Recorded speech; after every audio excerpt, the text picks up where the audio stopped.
companies like Amazon, companies like Microsoft, IBM are expanding their cloud presence, their data centers. AI is moving. All of this is continuing, Chris, regardless of what's happening in the economy. So I think this commodity, we got into precious metals and energy in 2020. Strategically, from our perspective, we see this as a 10 to 15 year play. I think the price of silver is going north of 300.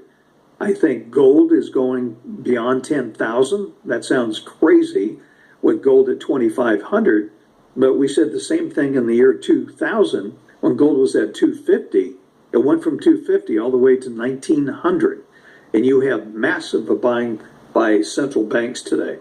And as the Energy Institute came out with their annual study, it used to be the BP Statistical Review, but last year there was a record year for oil consumption, much higher than what the EIA and the IEA estimated, and it's been that way for over 10 years. So, as I mentioned, we've been in oil and metals since 2020. We see this as a 10 to 15 year play.